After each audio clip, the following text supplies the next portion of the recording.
السلام عليكم ورحمة الله وبركاته.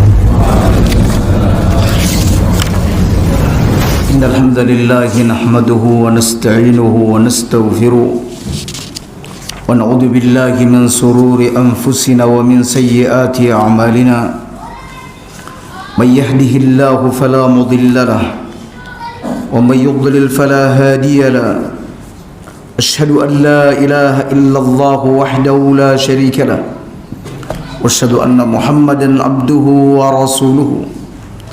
قال الله تعالى: يا أيها الذين آمنوا اتقوا الله حق تقاته ولا تموتن إلا وأنتم مسلمون. أما بعد.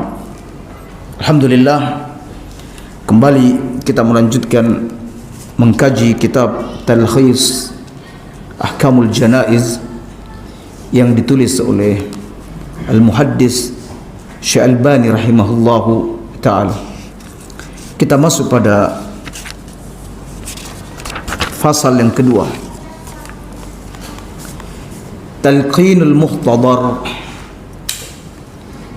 Talqinul Muhtadar yakni mentalkin orang yang sedang menghadapi sakaratul maut. Muhtadar bisa bermakna kondisi di mana orang yang sakit didatangi atau dihadiri oleh malaikat atau dihampiri oleh ajal. Orang yang sudah dekat pada kematian ini disebut dengan istilah muhtadar. Mentalqin al-muhtadar, orang yang sedang menghadapi sakaratul maut. Kaum muslimin, sakaratul maut adalah satu kondisi yang dialami oleh seseorang saat akan tercabut ruh dari jasadnya, di mana seseorang akan sibuk dengan dirinya sendiri dan tidak lagi memperdulikan orang lain. Dia tidak mengenal orang yang berada di kanan kirinya. Ia laksana orang mabuk yang tidak mengetahui apa yang dia ucapkan dan tidak mengetahui apa yang diucapkan oleh orang lain. Itu kondisi orang yang sedang menghadapi sakaratul maut. Kaum muslimin, sakaratul maut adalah saat di mana seseorang mengalami kesulitan yang luar biasa. Sebab kesulitannya itu beragam. Pertama, bisa saja karena rasa sakit yang dialaminya, baik secara fisik, baik disebabkan karena sakit dari medis atau karena proses pencabutan ruh. Yang kedua, orang yang sakaratul maut ada dalam kondisi yang sulit karena kekhawatiran dan kegelisahan jiwa, di mana dia akan berpisah dengan dunia yang telah akrab dengannya, serta berpisah dengan orang-orang yang dicintai berupa anak, istri, kawan-kawan, juga harta benda yang telah dikumpulkannya bertahun-tahun lamanya, di mana umur dan waktunya telah dikorbankan untuk memperoleh semua itu. Kemudian yang ketiga, adanya rasa penyesalan yang amat mendalam lantaran tidak memanfaatkan hari dan waktu-waktunya saat ia ada dalam kondisi sehat, saat ia masih ada dalam kondisi hidup. Dia tidak memanfaatkannya dengan mendulang kebaikan dan amal soleh. Alasan yang lain, kegundahan hati akan menghadapi terminal atau alam baru yang disebut dengan alam barzah, yang sama sekali tidak pernah dikenal sebelumnya. Dan yang paling penting bahwa di situ saat orang-orang sedang menghadapi sakaratul maut dihadiri oleh jin dan syaitan yang berupaya untuk memalingkan seseorang atau menjerumuskan seseorang di detik-detik terakhirnya, pada kekufuran.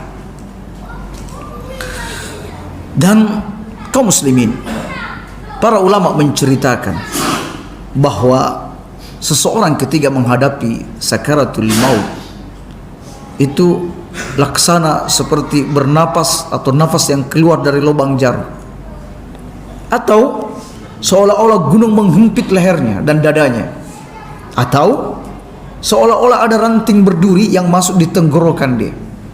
Itu yang dirasakan oleh mereka yang menghadapi sakaratul maut. Kaum muslimin, tentang sakaratul maut, setiap jiwa pasti akan mengalami sakaratul maut. Setiap orang yang mendekat kematiannya, ketika ruh hendak dicabut dari dirinya, maka dia akan mengalami beratnya sakaratul maut, baik dia itu orang mukmin ataupun orang kafir. Namun hal itu dirasakan lebih berat oleh orang-orang kafir. Nabi SAW bersabda, "Inna lil mauti sakaratun." Sungguh pada mati itu ada sakaratnya. Baik, kaum muslimin, dalam menghadapi orang yang ada dalam kondisi seperti ini, kondisi sakaratul maut, maka ada hal yang dianjurkan bagi kerabatnya, orang-orang yang sehat yang sedang ada di sekitarnya, yaitu sebagai berikut. Kata pengarang, fa idza hadarahul maut, apabila kematian itu hadir padanya, yakni hadir pada orang sakit, fa'ala man indahu umurun, bagi orang yang ada di sisinya hendaklah melakukan hal-hal sebagai berikut.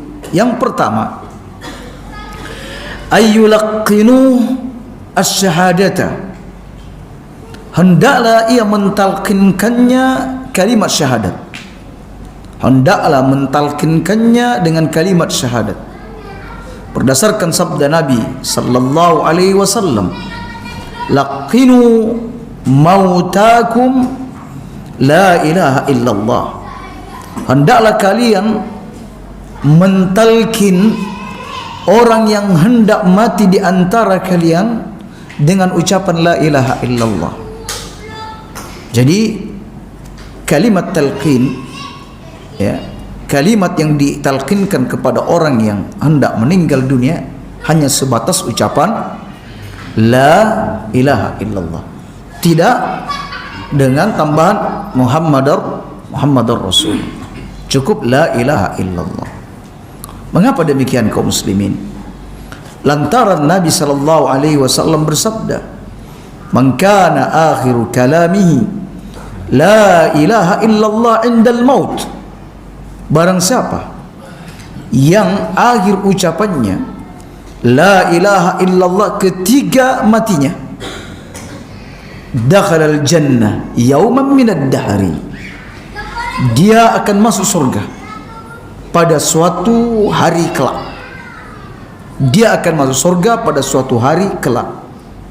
Wa in asabahu qabla dzalika ma asabahu, meskipun sebelum itu ia menerima beberapa siksaan yang harus dijalaninya, tetapi intinya kaum muslimin, dia sudah mendapatkan tiketnya untuk masuk surga. Dan bahkan ada yang tidak mengalami siksaan apapun, tidak ada hisab, tetapi langsung masuk ke dalam surga. Baik, di sini redaksinya menggunakan mautakum, orang yang telah wafat. Sebenarnya diterjemahkan telah wafat, tetapi kaum muslimin, orang yang hampir mati dinamakan dengan mayyit. Ya, orang yang hampir mati sah dinamakan dengan mayyit. Ya, didasarkan pada peralihan yang akan dialaminya. Ya, menamakan sesuatu dengan sesuatu yang bakal ia beralih padanya, itu benar dalam bahasa Arab. Semisal firman Allah Subhanahu wa taala tentang dua orang yang masuk penjara, lalu menceritakan mimpinya kepada Nabi Yusuf alaihissalam. Salah seorang di antaranya berkata, qala ahaduma inni arani a'siru khamran. Aku bermimpi memeras khamar. Aku bermimpi memeras khamar. Padahal khamar itu adalah perasan dari anggur.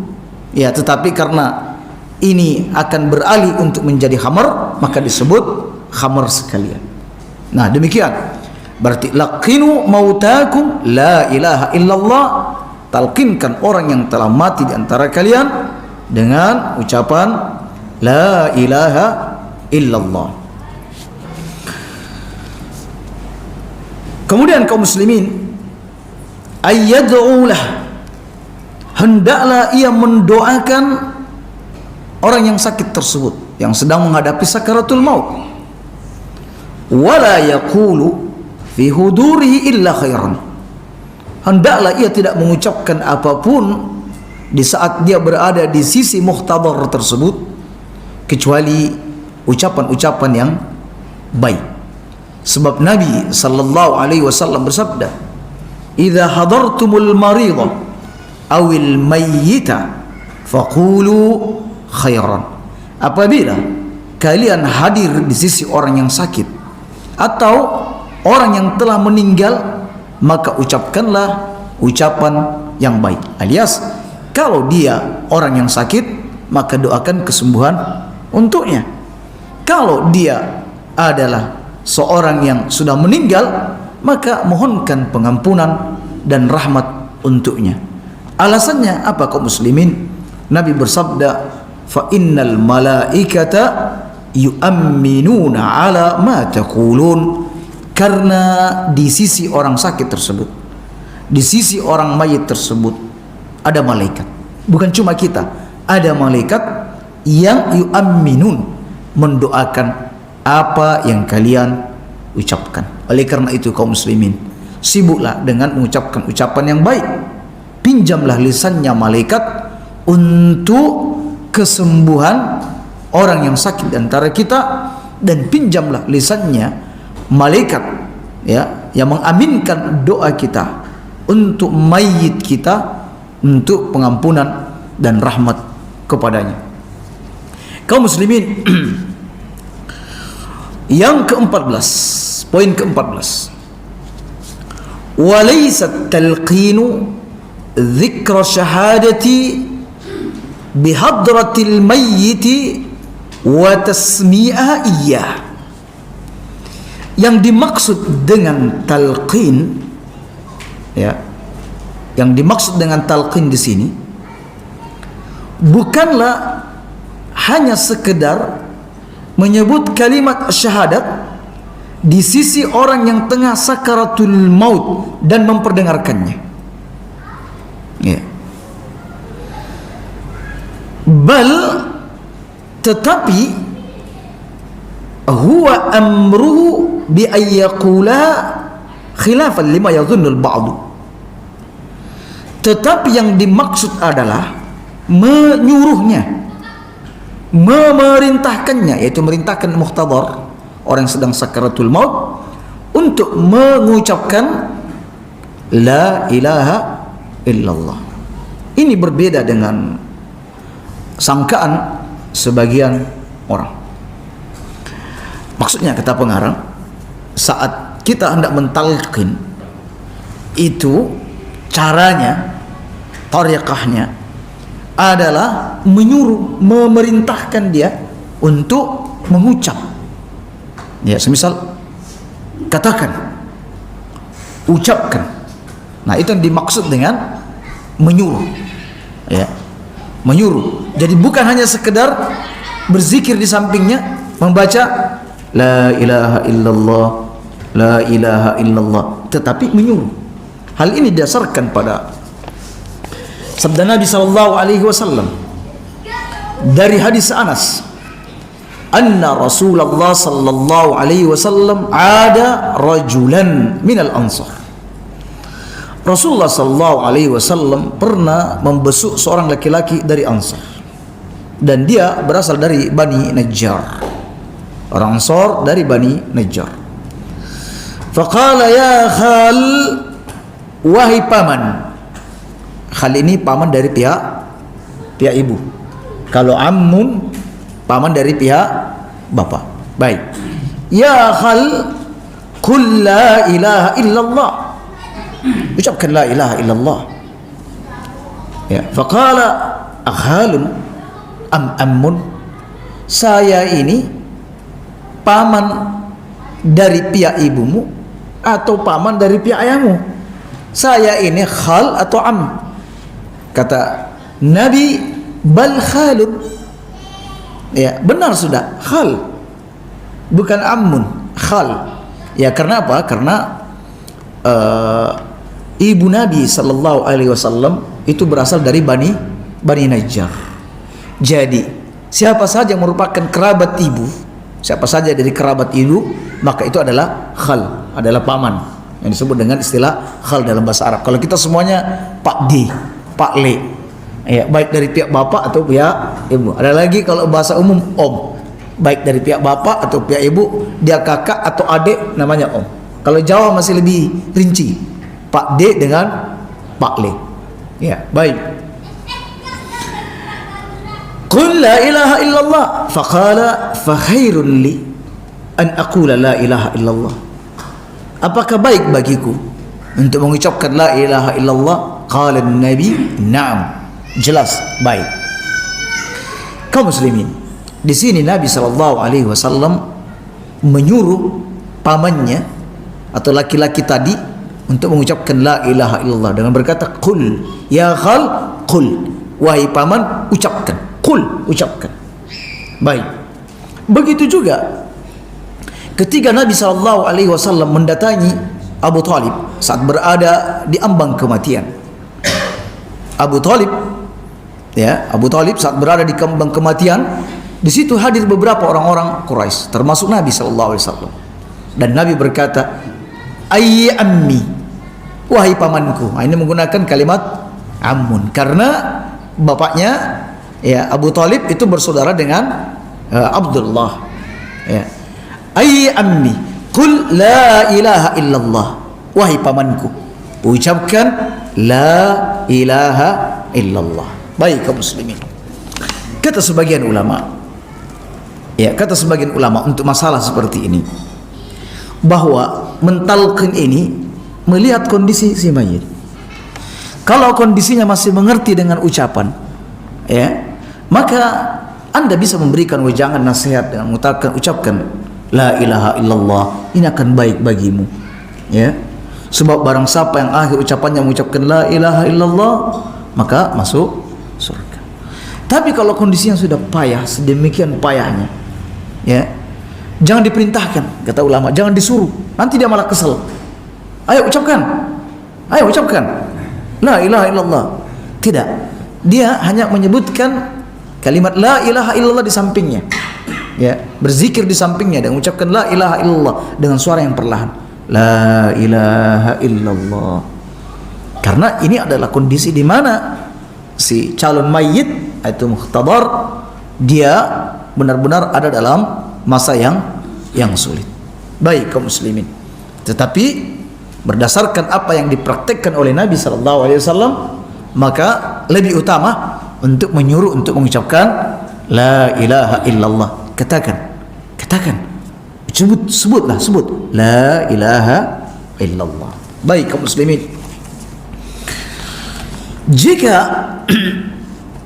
muhtadar sudah mengucapkan la ilaha illallah, maka tidak disunnahkan lagi untuk menyuruhnya mengucapkan la ilaha illallah, kecuali jika diselingi dengan omongan lain, maka ia diminta kembali untuk mengucapkan la ilaha illallah. Harapannya kaum muslimin agar akhir dari ucapannya itu adalah la ilaha illallah. Baik, poin yang ke-15, wa amma qira'atu surati Yasin indahu, adapun membacakan surat Yasin di sisinya, wa tawjihuhu nahwal qiblah, dan mengarahkannya ke arah kiblat, ya, semisal memiringkan badannya dengan mengarah ke kiblat, atau ranjangnya misalnya diputar untuk menghadap ke arah kiblat. Baik, falam yasihha fihi hadisun, maka tidak ada satu hadis sahih pun tentang itu. Adapun hadis yang menyebutkan iqra'u yasin ala mautakum, atau iqra'u mautakum yasin, bacakan yasin untuk orang yang hendak meninggal di antara kalian, maka hadis itu tidaklah sahih, dilemahkan oleh Imam An-Nawawi, begitu juga oleh Ibnu Hajar, yang keduanya merupakan pendekar di bidang hadis. Baik, adapun menghadapkan ke kiblat, ada riwayat tentangnya, yaitu bahwa Nabi sallallahu alaihi wasallam qadimal Madinah, pernah tiba di Madinah. Sa'ala anil Bara bin Ma'rur, beliau menanyakan tentang keberadaan Bara bin Ma'rur. Faqalu tuwfiya, beliau sudah wafat ya Rasulullah. Awsa bisulusi lak, dia mewasiatkan sepertiga hartanya untukmu ya Rasulullah. Wa awsa ayyuwajjihahu ilal qiblah lamma ikhtudira, dan dia berwasiat untuk dihadapkan ke kiblat ketika sedang menghadapi sakaratul maut. Apa komentar Nabi? Asabal fitrah, dia telah menetapi sunnah, dia telah mencocoki sunnah. Namun kaum muslimin, athar ini tidaklah, atau hadis ini adalah dhaif. Dalam sanadnya ada Nuaim bin Hammad, dia adalah lemah, ditambah juga di sini adalah mursal. Baik, kalau begitu apa sebaiknya kaum muslimin? Sebaiknya, ya, yakni kemana arah pun jenazah itu, atau al-muhtadar, orang yang sedang menghadapi sakaratul maut, maka biarkan seperti itu. Adapun sengaja menghadapkannya ke kiblat, menganggap bahwa ini adalah sunnah, bahwa ini dianjurkan, maka kaum muslimin, ini tidak ada dasarnya. Bahkan terdapat beberapa asar dari tabi'in yang tidak menyukai hal tersebut. Semisal cerita dari Sa'id bin Musayyab, ya, Sa'id bin Musayyab atau Sa'id bin Musayyib, ada perselisihan. Sa'id bin Musayyib tidak menyukai hal tersebut. Beliau berkata, alaysal mayyitu imra'a musliman, bukankah mayit ini adalah seorang muslim? Ya, kenapa harus dipaksakan untuk menghadap ke arah kiblat? Dari Zur'a bin Abdurrahman, dia seorang tabi, annahu sahida Sa'id bin Musayyib fi maradihi wa indahu Abu Salamah bin Abdurrahman, bahwa Abu Zur'a bin Abdurrahman pernah menyaksikan Sa'id bin Musayyib saat beliau sedang sakit parah, dan di sisi beliau ada Salamah bin Abdurrahman, juga seorang tabi, sama-sama tabi. Faghusya ala Sa'idin, Sa'id bin Musayyib jatuh pingsan saking kerasnya sakitnya. Fa amara Abu Salamah ayyuhawwala firasahu ila al-Ka'bah, lalu Abu Salamah menyuruh orang-orang untuk memutar arah ranjangnya ke arah kiblat. Fa'afaqa, ya, fa'afaqa, lalu kemudian Sa'id bin Musayyib sadar dari pingsannya. Faqala hawaltum firasi, jadi dia bingung ketika sadar dari pingsannya, kok sudah posisi ranjangnya sudah berubah. Dia bertanya, apakah kalian merubah arah ranjangku? Faqalu na'am, betul. Fanadhara ila Abi Salamah, lalu dia memandang atau menoleh ke arah Abu Salamah. Faqala arahu bi ilmik, kau menyaksikan itu dengan sepengetahuanmu? Faqala ana amartum, bahkan saya menyuruh mereka. fa amara Sa'id ay yu'ada firasyahu. Sa'id meminta untuk dikembalikan ranjangnya di posisi yang semula. Ya, dia mengingkari perbuatan ini. Kembalikan pada posisi yang semula. Kaum muslimin, untuk persoalan-persoalan seperti ini kita dapati bagaimana ketegasan seorang tabi'i, ya, saat berhadapan dengan nas, saat berhadapan dengan hadis-hadis Nabi sallallahu alaihi wasallam, alias bahwa ketika ada dasar mereka berbuat, ketika tidak ada dasar maka mereka tidak berbuat. Lihatlah Abdullah, itu tidak jauh dari para sahabat.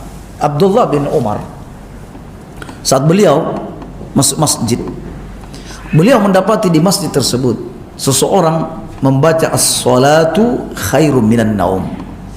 As-salatu khairum minan naum. Jadi di kampung itu kebiasaannya membaca as-salatu khairum minan naum di setiap kali azan dikumandangkan, untuk mengingatkan orang-orang yang tidur bahwa datang salat itu lebih baik daripada anda tidur. Jadi bukan hanya di waktu subuh. Kebetulan Abdullah bin Umar bersama sahabatnya ada di tempat tersebut. Demi mendengar muadzin meninggikan suara dan berteriak as-salatu khairum minan naum, kata Abdullah bin Umar, tinggalkan masjid ini, tinggalkan masjid ahli bid'ah ini. Ya, alias bahwa mengapa bisa kok ada lagi as-salatu khairum minan naum setelah itu. Nah, baik, bagi sebagian orang yang tidak terbiasa dengan kalimat-kalimat bid'ah seperti ini, maka dia merasa tidak nyaman dengan hal itu. Ya, bahkan kabarnya dianggap sebagai teroris. Yang sebagai teroris. Lanjut kaum muslimin. Jadi demikian bagaimana pengamalan tabi'in, ya, dalam menjalankan sunnah Nabi sallallahu alaihi wasallam. Baik, poin yang ke-16, la ba'sa fi ayyahdura al-muslimu wafat al-kafir liya'rid al-islam alaihi raja'a ay yuslim li hadis Anas radhiyallahu anhu qala. Tidak mengapa seorang muslim menghadiri orang kafir yang sedang menghadapi sakaratul maut, atau membesuk orang kafir yang sedang sakit keras. Untuk apa? Untuk menawarkan Islam kepadanya dan berharap dia masuk Islam. Hal ini didasarkan pada hadis Anas radhiyallahu anhu qala, kana gulamun yahudiyun yakhdimun nabiy sallallahu alaihi wasallam. Bahwa ada seorang gulam, ada seorang pemuda Yahudi yang meladeni Nabi sallallahu alaihi wasallam, alias pernah menjadi pelayan Nabi, menunjukkan bahwa orang kafir bisa menjadi pelayan. Ya. Ia menjadi pelayan Nabi sallallahu alaihi wasallam, famarida, lalu ia jatuh sakit. Fa'atahu an-nabiy sallallahu alaihi wasallam ya'uduhu. Nabi lantas datang membesuknya. Faqa'ada inda ra'si. Lalu beliau duduk di sisi kepalanya. Faqala lahu aslim. Faqala lahu aslim. Masuklah Islam. Fanadhara ila abih. Pemuda ini lalu menoleh ke ayahnya, ya, isyarat meminta izin. Wa huwa indahu, dan kebetulan ayahnya ada di sisi Nabi ketika itu. Faqala lahu ati Abul Qasim, taati Muhammad sallallahu alaihi wasallam. Fa aslama, maka pemuda ini pun masuk Islam. Fa kharaja an-nabiy sallallahu alaihi wasallam wa huwa yaqul, Nabi lalu keluar seraya berkata, alhamdulillahilladzi anqadhahu minan nar. Segala puji bagi Allah Subhanahu wa taala yang menyelamatkan dia dari api neraka. Falamma mata qala sallu ala sahibikum. Ketika pemuda ini mati, Nabi berkata kepada para sahabatnya, salatkan sahabatmu atau kawanmu ini. Baik, kaum muslimin, ini aturan-aturan yang terkait di saat kita mentalqin orang yang muhtabar. Baik, ada pertanyaan terkait dengan ini, tentang persoalan mentalqin orang yang sedang menghadapi sakaratul maut. Ya, di masyarakat beredar bahwa apabila kita mentarget seorang dengan la ilaha illallah, resikonya cukup tinggi. Ya. Alasannya apabila terputus di tengah maka menjadi kafir. Sehingga mereka mentarget dengan kata-kata Allah saja. Itu bagaimana? Baik. Pernyataan seperti ini menyelisihi nas, menyelisihi sunnah Nabi sallallahu alaihi wasallam. Ya. Yang pertama, Nabi sallallahu alaihi wasallam lebih mengetahui maslahat seorang hamba, mengetahui maslahat umatnya, yaitu apa saja yang bisa mengantarkan ke surga dan bisa menyelamatkan dia dari api neraka, maka Nabi tunjukkan jalannya. Dan Nabi tunjukkan bahwa orang yang sedang sakaratul maut, ajarkan dia, talqinkan dia dengan la ilaha illallah. Mengenai tentang kekhawatiran, dikhawatirkan dia sebelum wafatnya mengucapkan la ilaha, ya, lalu kemudian mati, maka ini di luar dari keinginan dan maksud dia. Dan seseorang itu tidak dihukum disebabkan karena di luar dari kehendak dia, ya. Semisal seperti yang kita ceritakan, seseorang yang kehilangan bekal, kehilangan kendaraan sekaligus bekalnya di tengah padang pasir nan luas, dan ketika hadir rasa putus asanya, tiba-tiba dia mendapati kendaraan tersebut lengkap dengan makanannya di sampingnya. Maka saking gembiranya dia berkata, sesungguhnya engkau adalah hambaku dan aku adalah Tuhanmu, kebalik, ya. Tetapi ini tidak dihukumi kafir karena dia kesleo ucapan. Nah, sama dengan hal ini, jadi tidak perlu dikhawatirkan. Apalagi disebutkan dalam hadis, ya, barang siapa yang mati, man mata wa huwa la yusyriku billah, dan dia tidak pernah menyekutukan Allah di masa hidupnya, dakhalal jannah, maka dia masuk surga. Jadi tidak benar ungkapan kalimat atau kalimat-kalimat seperti itu hanya mencukupkan dengan kalimat Allah, Allah, Allah. Sebab, ya, sebab apa? Sebab kalimat ini tidak menyebabkan dia mendapatkan keutamaan yang disebutkan oleh Nabi masuk surga. Untuk mendapatkan itu adalah kalimat la ilaha illallah. Jelas? Demikian. Ya. Di sini ada pertanyaan, ya, dari panitia. Hukum menulis di atas batu nisan. Hukum menulis di atas batu nisan. Kaum muslimin pada asalnya tidak boleh membangun di atas kubur, tidak boleh mengapuri kuburan, tidak boleh menulis di atas kuburan, serta tidak boleh duduk di atas kuburan. Nabi sallallahu alaihi wasallam bersabda berdasarkan hadis yang dilaporkan oleh Jabir bin Abdullah, nah Rasulullah sallallahu alaihi wasallam ayu jassasal qabru, Nabi melarang mengapuri kuburan, wa ay yuqada alaih, begitu juga duduk di atasnya, wa ayyubna alaih, dan membangun di atasnya. Ini larangan yang tiga ini riwayat Muslim.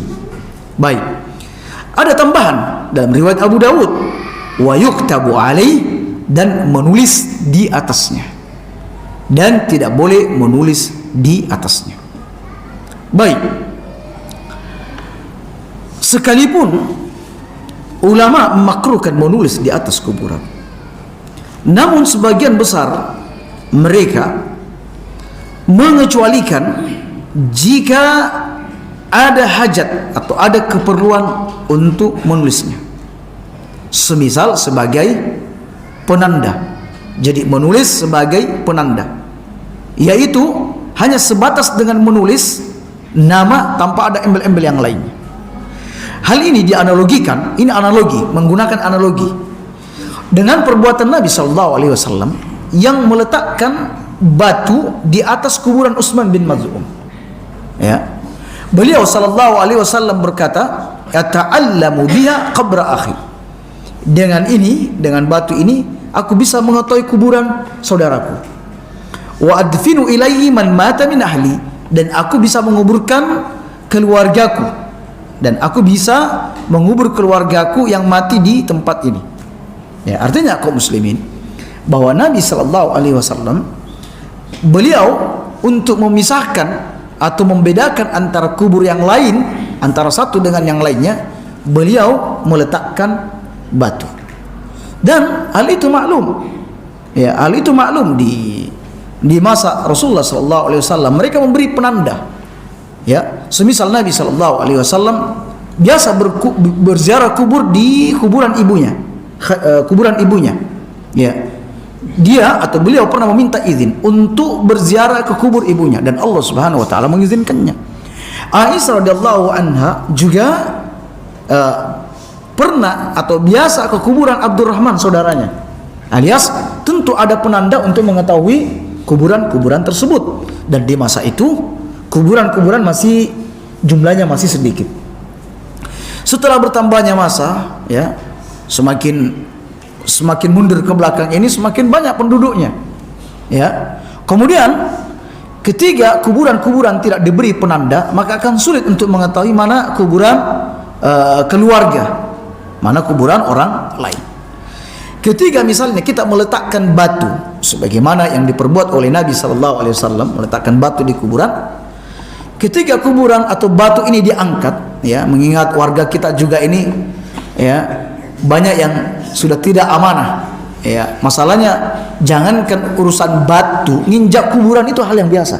Apalagi hanya sekedar menyingkirkan batu, mengambil batu untuk pondasi atau untuk bangunan rumah. Ya. Jika ini diambil, maka kemungkinan besar si keluarga tidak mengetahui kuburan keluarganya. Atau semuanya taruhlah batu. Jika semuanya batu, lalu bagaimana cara mengetahuinya? Ya. Apa faedahnya jika semua diletakkan batu? Padahal faedah dari Nabi meletakkan batu untuk mengenali kerabatnya, mengenali keluarganya. Kaum muslimin. Jadi ini menggunakan analogi, ya, menggunakan qiyas, dan ini diperbolehkan. Qiyas ini diperbolehkan. Jadi larangan berlaku secara umum, ya, dikecualikan dengan meletakkan batu. Kemudian qiyas juga mengecualikan hal tersebut. Dan seandainya ini lebih utama, seandainya ada penanda lain yang bukan tulisan, maka itu lebih utama. Seandainya ada penanda lain yang bukan tulisan, yang semisal batu yang bisa menjadi tanda, semisal tidak jauh dari kuburan itu ada pohon kelapa misalnya, selesai sudah, tidak perlu diberikan tulisan, ya, atau penanda-penanda yang lainnya. Tapi kaum muslimin, jika dikhawatirkan semua penanda-penanda itu suatu waktu akan hilang, maka nisan ini boleh ditulis.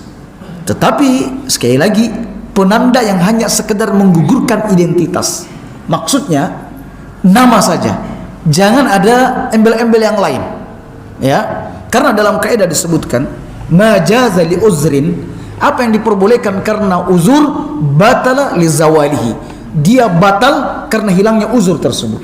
Alias kalau sudah dengan nama cukup, selesai sudah, tidak ditambah lagi kapan wafatnya, ya, tidak perlu dikhawatirkan ini masuk dalam larangan. Jadi penanda yang sekedar menggugurkan identitas, jadi boleh menulis nama di batu nisan untuk membedakan kuburan-kuburan yang lainnya. Baik, soal berikutnya, bolehkah memberi penomoran pada batu nisan? Bolehkah memberikan penomoran pada batu nisan? Nomor, nama, semua sama, ini tulisan. Alias jika bisa menghindari penulisan, maka hindari, karena ada hadis yang melarang untuk menulis di atas kubur. Tetapi jika ini ada hajat dan dibutuhkan, maka penanda apapun, ya, jika itu sudah bisa mewakili identitas mayit, maka hal itu diperbolehkan. Jadi seandainya tidak menggunakan nama, hanya menggunakan nomor saja, ya, nomor 1 misalnya, maka hal itu diperbolehkan. Hal itu diperbolehkan. Baik. Kemudian kaum muslimin, soal berikutnya, Ya baik. Berikutnya, boleh kamu letakkan plang daftar nama jenazah di pintu pagar kuburan. Ya. Ya, mungkin dengan sistem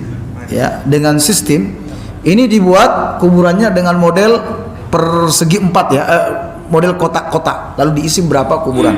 Lalu ditulis sop 1, sop 2, sop 3, sop 4, sop 5. Lalu kemudian satu sop itu nomor 1, nomor 2, nanti di plang sop 1 nomor 1 Pak ini. Ya, semisal itu. Bahkan sekarang itu sudah ketinggalan. Sekarang ada dulu masukan untuk GPS saja. Jadi nggak ada tulisan, ditandamkan di dalam kubur semacam alat sehingga bisa dideteksi melalui GPS. Ini lebih mudah. Tidak ada lagi ya, tidak perlu lagi ada penulisan. Ya, baik. Kesimpulannya kaum muslimin, ini lebih ringan lagi. Lebih ringan lagi alias menghindari penulisan di kubur jika ditulis plang di situ. Ya. Alias menulis angka 1, 2. Di situ nanti nomor 1, sop 1 adalah si ini dan seterusnya. Demikian kaum muslimin. Nanti soal-soal berikutnya kita bahas di pekan berikutnya, karena untuk awal pekan nanti ini masih tetap kajiannya di Al-Irsyad. Ya, demikian. Subhanakallah bihamdik, la ilaha illa anta astaghfiruka wa atubu ilaik. Dan di pertemuan mendatang kita akan membahas pada fasal yang ketiga tentang apa yang harus diperbuat setelah orang yang sakit itu dinyatakan meninggal dunia. Assalamualaikum warahmatullahi wabarakatuh.